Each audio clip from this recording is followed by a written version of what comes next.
bigger than London or New York, are shooting up all over the country at a rate of 20 a year. But there are disturbing signs that the bubble is about to burst.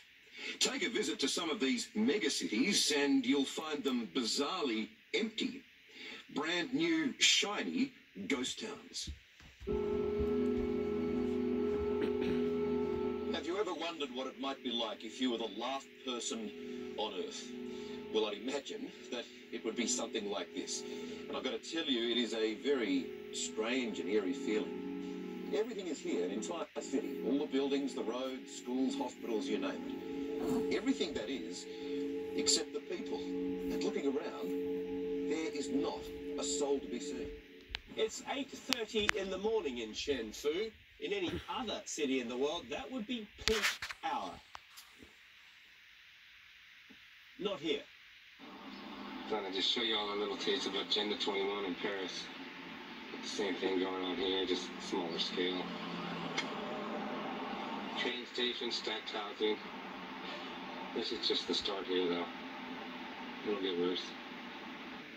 Hi, this is Karen Bracken, and I'm sitting in the Schmitz Brewery Piazza in Northern Liberties, Philadelphia, Pennsylvania. And what this is a huge paved piazza surrounded, encircled by 4 levels of stack and pack apartments with restaurants and businesses all below. It is your typical ideal communist city. The goal under Agenda 21 is to get everyone in dense cities where transportation to other cities is ultimately limited to trains, and where people living in these dense cities largely do not own cars. Well, what they are doing is they are converting the transportation system and the development program such that all new developments for the next 25 years must be within a half a mile of what they call transit-oriented centers. They call these priority development areas. Now, in these very compact, very dense dynamics, they intend for most of the population to be relocated in these stack and pack housing units. And with these stack and pack housing units, there'll be no capacity for automobiles. You will live in what they are calling a walkable community. In other words, you come down from your 14th floor and you walk to your job. Or have a bicycle. They love bicycles, they want you walking, and they want to get you out of your car because your car gives you independence. And the last thing they want is independence. They want to be able to control everything you do, and so they're going to have their rapid transit system. That's what rapid transit is. Well, public utility, public transportation. But as far as your freedom is soon to be simply a remembrance of things past. Go ahead. Well, that is true. Now, what we've got to understand is that your city council, your board of supervisors, are blankly going along with this, whether you're in the Bay Area or anywhere across the United States. And that is because if you fight this system, your political career is over. Environmental groups have effectively created a public image as organizations caring for helpless species and protecting environments. This has allowed them to implement an agenda in America that, if fully exposed, would be opposed by the majority of the people. In fact, most people supporting these organizations are not aware of their long-term objective, even though it is no secret. Take a look at the wildlands map. It defines where environmentalists want to take America in the very near future. The areas in red will be off-limits to humans. The areas in yellow represent buffer zones, where limited use is allowed primarily to travel to and from populated areas. The areas in green are where normal use by humans will be allowed. However, by the environmentalists' own admission, these normal use areas would be restricted. When this plan was first published in 1992, the author, Reed Noss, explained how their agenda would affect the human population. He stated, eventually a wilderness network would dominate a region and thus would itself constitute the matrix, with human habitations being the islands. No one, not even the longtime opponents of the environmental movement, believed such a transforming agenda was possible. However, it is being implemented quickly through innocent-sounding programs that most Americans support. Wilderness areas, critical habitat for endangered species, wetlands, roadless areas, national heritage areas, and other restrictive programs are sold to the public as necessary to protect nature, or as assurance that Americans will always have a place to escape from the heavily populated cities. More inventive tools and programs, such as conservation easements, smart growth, open space, and greenlining, are being promoted as a way to control growth. What all these programs have in common is extinguishing the private property rights of American citizens and transferring the control of the property to elite land trusts or directly to the government. The environmental movement would not be able to implement their agenda without the cooperation of our government at all levels, including state and federal officials and even county commissioners. To help facilitate the environmental goals, the Clinton administration quietly created the Gap Analysis Program, or GAP for short. GAP divides the land into ecosystem regions and identifies the properties not yet under the control of state and federal governments. In other words, private property.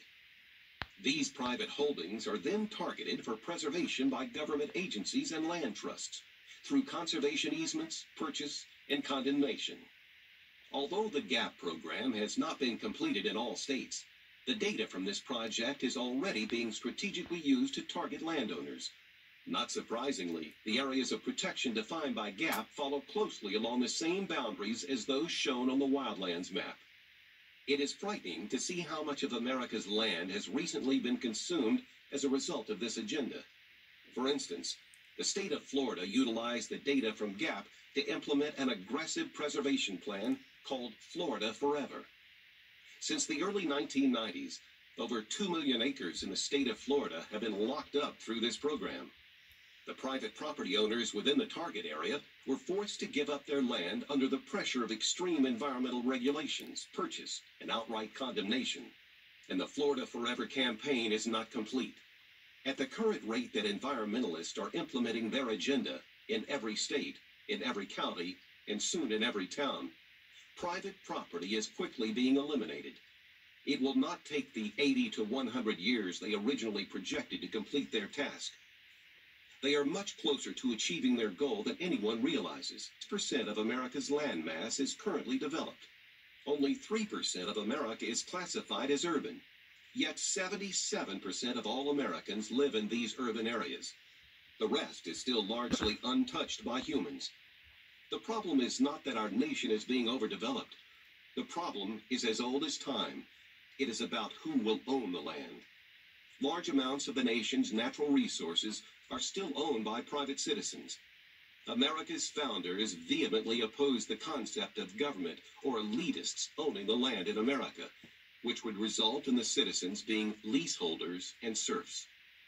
One of the most well-known property rights advocates of our time, Wayne Hage, said it best. Either you have the right to own property, or you are property. Make no mistake, this battle is not about whether the land will be used, resources extracted, and wealth created, but by whom. Karl Marx wrote in the Communist Manifesto, "The theory of the communist may be summed up in the single sentence, abolition of private property." America's founding father, John Adams, stated, "Property must be secured or liberty cannot exist." Which course will America take? Hear directly from Dr. Michael Kaufman, the man who first uncovered the wildlands map and presented it to the U.S. Senate. Kaufman will reveal the details of the environmental agenda and how the government is helping to transfer land ownership in America. He explores each region and explains the tactics they are using in the different areas. You will learn what might be used to target your land. Environmentalists are counting on their agenda never being fully revealed. Taking Liberty is committed to seeing that it is. Their plan must be stopped before all of our liberty is taken.